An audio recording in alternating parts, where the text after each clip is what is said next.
I've had to make this part two of a video that I just made yesterday. After reviewing it, I missed a few parts that I wanted to say. You know, like a lot of videos you make, you review them and then you realize, oh, I should have said that and I missed this point, and you know, blah, blah, blah. But there was one crucial point that I did meet that I did not say, and that was the second thing that the Jewish people do in Israel. So I'll kind of review it a little bit. Hopefully I'll keep it kind of short. The Jewish people are the roots of Christianity. They are the roots of the tree of life, Jesus Christ, upsprang through the Jewish people, Jesus Christ, like a tree. See, okay, he was a baby. You know, he was, you know the whole story about the Virgin Mary, Immaculate Conception, and all that. He came up through the Jewish people, and I'll shortly say that God.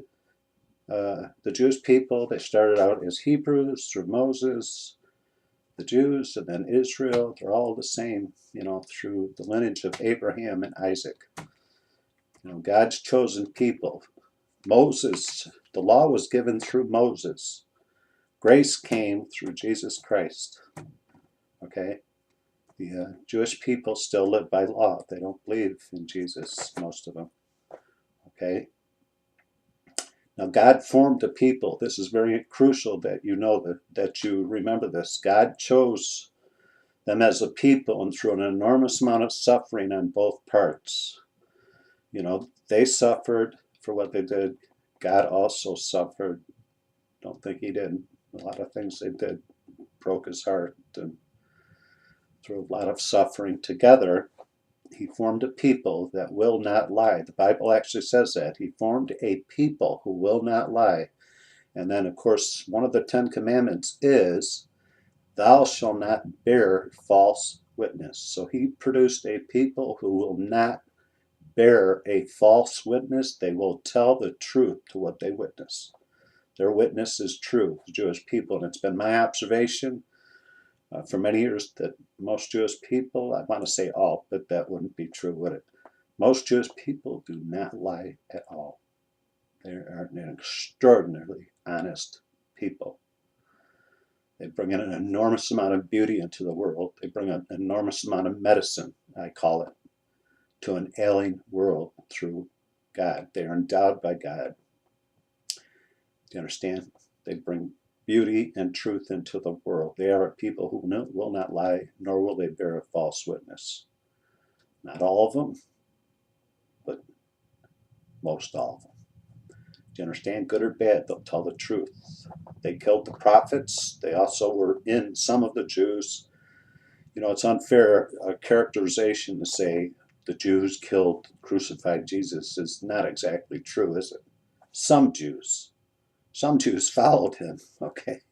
They loved him. They still love him. Okay, that's an unfair characterization. Some Jews were in on his being crucified, yes, but a lot were not.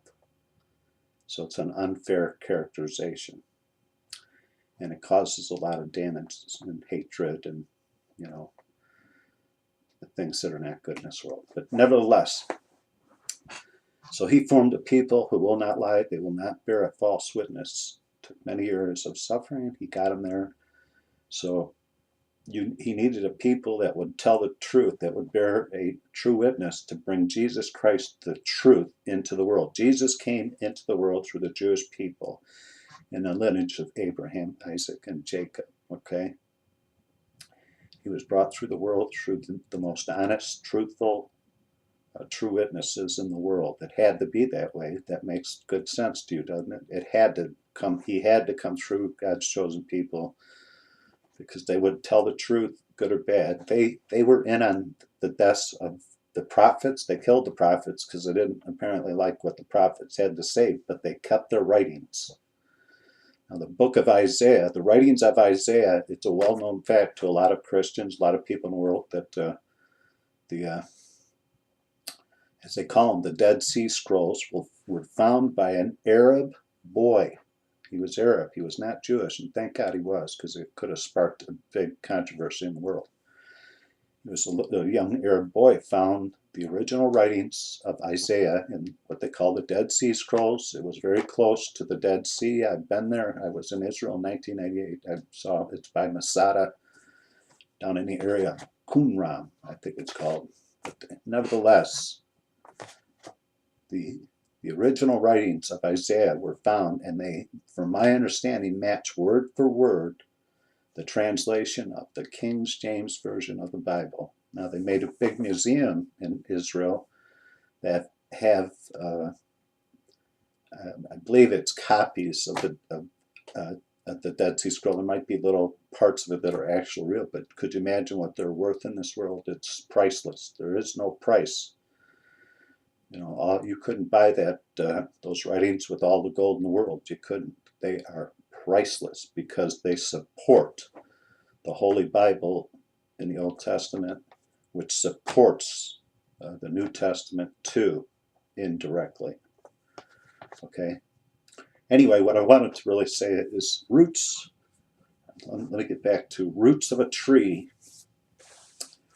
I'm going to put up my very crude drawing of my drawing that I drew. My 12-year-old daughter could have done a better job, and I said this in my first part, that this, unfortunately, because my lack of artistry skills is somewhat going to trivialize what I'm teaching here. It's unfortunate, but I am not an artist. This looks like a 5-year-old drew this, but it's just for an illustration. Okay, and I added a little bit to it. That bold line is the earth. Underneath is the roots. That's the tree, of course, the tree of life that has fruit on it. Jesus Christ on the cross. Do you understand? Nobody knows what Jesus looks like. You know, it's unfortunate that a lot of, I'm just going to make this one comment because I've wanted to say this. It's unfortunate in America, and I believe throughout Europe, that when people put a human body on the cross, it mostly is a white, long-haired, beard-looking Jesus, almost like the hippies were. If you're an American, you know what a hippie is or was in the 60s, and it's unfortunate because it's caused a lot of grief for African Americans and I suppose any other ethnic group. I assure you, Jesus is probably not even white. There are black people in the world, white people, and brown. I assume he was probably brown. He lived in one of the hottest desert areas in the world. He was probably brown because that would cover black and white, sort of. It was in the middle. That is my guess, and I think it's a very good estimation. This idea that Jesus was white is ridiculous, and it doesn't do any good to have little crosses with a little white Jesus on there. It's done harm in the world, and I don't think it was intended to do harm. I don't think that at all. I don't think there was malice behind that at all. But unfortunately, in this modern day and age, with races not getting along and all this, it's unfortunate because I believe that it has caused a lot of a handful, I guess, or a lot of African Americans to be turned off Christianity because they have a hatred of white people, and maybe rightfully so. I don't know, but it's done a lot of damage. I don't know what Jesus looks like. I don't know what God looks like. That's irrelevant. To see God is to see his heart. See, you can only see God with your heart. You do not see God with your eyes. No man seeth God and live with your eyes. You can only see God with your heart. Jesus said in what we call the Beatitudes on the Sermon on the Mount, and I've been to that place where he gave that great teaching. Blessed are the pure in heart, for they shall see God. You can only see God with a pure heart. Okay? You don't see him with your eyes. You don't meet him on the sidewalk and he introduces himself. You know, that's not how it works. Okay? Do you understand? You know God through Jesus Christ. You can't go to the Father you have to go through Jesus Christ. Do you understand? Get to know Jesus. Ask Jesus into your heart, and in time he will reveal himself to you whenever he wants to. It could be in 5 seconds, 5 minutes, 5 years, 5 weeks. It could be tomorrow, today. Do you understand? Did it for me, he could do it for anyone. I mean that very sincerely, anyone. Okay? Anyway, there's like 10 minutes of teaching, but let me get really to the point of why I made this second part. The Jewish people are the roots of the tree. Jewish people study and study for the knowledge and teachings of God. They basically have two books, basically. The Torah, the book of Moses, the first 5 books of the Bible, and then the book of the prophets. And I'm just going to, I just, for the sake of making it simple, I'm just going to say they study the Old Testament. Christians study both the Old Testament and the New Testament. Okay, I'll put this back up. Okay. The Old Testament is the roots. The New Testament is the tree, the rest of the tree. When I say Jehovah here, by the way, I am not a Jehovah's Witness or anything. I wanted to clear that up. That is God's name. God has many names that are attached to Jehovah. I don't like to use his name. This is, I believe, the first time I've used his name in a video. It's very sensitive about that. I try to be. You shouldn't use the name of the Lord in vain. And I hope that I'm not using it in a vain attempt to help you. I don't think it's vain. I think that I am hopefully helping at least one person. So be that as it may, I wouldn't mention his name too much. If he's your father, you had an earthly father, you didn't call him by his first name, hopefully. I hope you did. Some people, I guess, might. But anyway, this is my crude drawing. Christianity, Judaism, law, grace, Old Testament, New Testament, God the Father, God the Son. Okay, that is what makes up the tree of life. And now, finally, after 12 and a half minutes, get to what I initially wanted to say is the Jewish people are the roots. They do 2 things. Spiritually, they're studying the Torah and the Talmud, digging like roots would into the earth. They're digging. They study all the time. A lot of them do. They're always in Hebrew school, studying and studying, searching. Of course, they don't have a place for God because the temple's been destroyed. But that's why the wall is called the Wailing Wall, and they go to that wall and weep for God, and they weep for a place to worship their God. You know, the temple was destroyed, and God went back up to heaven. But anyway, they dig into their books, studying and studying like no other group in this world, in my opinion. And in their studies, they bring up a lot of nutrients for the rest of the tree, Christianity included.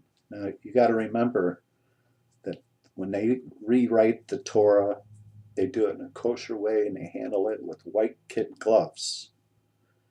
And they don't change the Torah at all. Nobody comes along, or a group of people don't come along and say, let's rewrite the Torah in modern day English. They don't do that. Now, I'm not going to criticize Christians, but I just want you to know that they're like an anchor to Christianity. They are the roots of the tree. They do not go out and make a new translation of the Torah at all. They hold on to it like a rock, because God is a rock. Christianity, the rest of that tree, you know, some people that may be a little overzealous, in my opinion, do start making new translations of the Bible. I'm not going to criticize that, but the farther, keep this in mind, the farther away you get from the roots, the truth, the farther away you get from the truth, you're more susceptible to lies, if you can understand that. I think the King James Version of the Bible is probably the translation That's translation that I read. I don't read any other translation.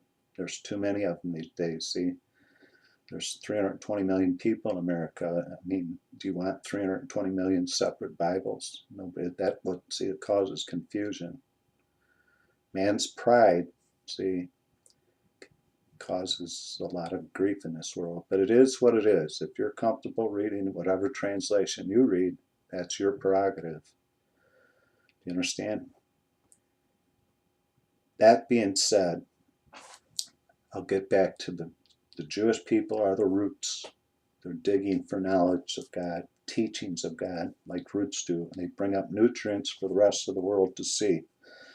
And when a good Christian preacher preaches, he'll go down into that tree, into the roots. In other words, he'll read something, a verse in the Bible, but then he'll in the translation in a Bible. But then if he really wants to bring up beautiful truths and deeper truths that are very beautiful, he'll go down into the Hebrew language. And he'll find out what it meant in Greek, or he'll find out what it meant in the Hebrew language. Okay, and then that's like going down the tree into the roots, into the Jewish language, and bringing up this beautiful nutrients for Christianity, if you could understand. Simply said, he'll take the translation, the English translation, and then he'll look for the original writing in the Hebrew language and bring out even more beautiful truth. So it's like going farther down into the roots to bring up these beautiful nutrients to Christianity. Okay? That's part of the tree of life too. The other physical, so that's what they do spiritually. Physically, what they do is in 1998, I'm doing my pilgrimage or my vacation, whatever you want to call it. You see, they do an enormous amount of archaeology. Now, what is archaeology fundamentally? It's digging through the rocks. See, they have uncovered layers of his history over in Israel like no other place on this planet, in my opinion. No other place. They have layers and layers of history. Now, this is not a play on words. God made things on purpose. Okay, I'm not playing with words here at all. You have to understand that. The word history is really two words. His story. It is. This is God's story. His story. This is a story of God and Jesus Christ. Do you understand? It is. When they dig through the rocks and look for layers of history, they bring up nutrients. They bring up beautiful nutrients for the rest of the Christian world too. They uncover the layers of history that 100% support the New Testament and the Old Testament. So the Jewish people are the roots. They're digging through the rocks. They're uncovering layers of history that 100% supports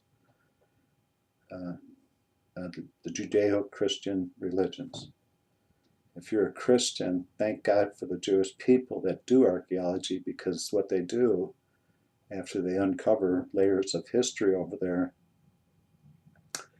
it takes away all the doubt in a Christian. See, when you can look at the actual places that Jesus walked, that Jesus taught, the actual cities by the Sea of Galilee, Capernaum, Nazareth, all those areas, okay, that they've uncovered with archaeology, it can help take away all the doubt you may feel. You can literally see all this stuff with your eyes, not just, with your heart. So they bring up great nutrients for the rest of that tree, which is Christianity. So simply said, they do two things. I'll sum it up. Spiritually, they're digging like roots into the Torah, the Old Testament. Physically, they're digging into the rocks over in Israel, which brings up nutrients too, that 100% support the Holy Bible as being 100% accurate. Do you understand the beauty in that? They are the roots of the tree of life, Jesus Christ. They truly are. I'm sorry that this was, again, a 20-minute video, but this is a lot of information. This is a beautiful teaching that I've been taught, and I hope that I can, as I'm being taught more about the tree of life, because there's an enormous more to the tree of life. It goes on forever. It's just an awesome, awesome tree. It is Jesus Christ. I hope I helped somebody along the way here. I'm sure I missed something that I wanted to say. I'm sure I'll think about it, or after looking at this video, I'll see that I made another mistake. But I hope, like I said, that it helped you along your way in some way.